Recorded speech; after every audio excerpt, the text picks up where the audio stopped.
Bombe d'acqua, trombe d'aria, nubifragi, grandinate eccezionali, il territorio vicentino bersagliato dal maltempo, un territorio fragile che ha bisogno di fondi per mettere in sicurezza i canali secondari che ad altri eventi calamitosi non sarebbero in grado di reggere. La Val Brenta, con quanto accaduto ad agosto e facendo la conta dei danni, vede distrutte 10 valli di scolo, mentre l'assessore alla protezione civile, sicurezza e patrimonio del comune spiega come il maltempo abbia mandato praticamente in frantumi la rete idrica secondaria della valle.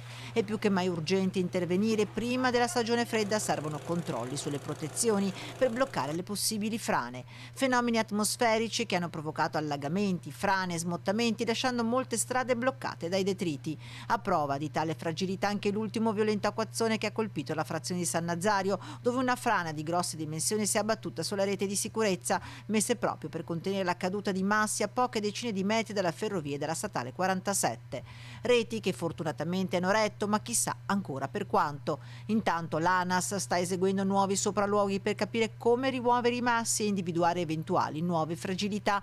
Continuano invece smottamenti un po' ovunque. Servono opere di prevenzione per limitare i danni, ma se la rete idrica principale, quella del Brenta e affluenti di competenze del Genio Civile, sembra ancora reggere all'impatto devastante, quella secondaria ha mostrato tutta la sua fragilità. Da qui la necessità di un piano urgente di interventi.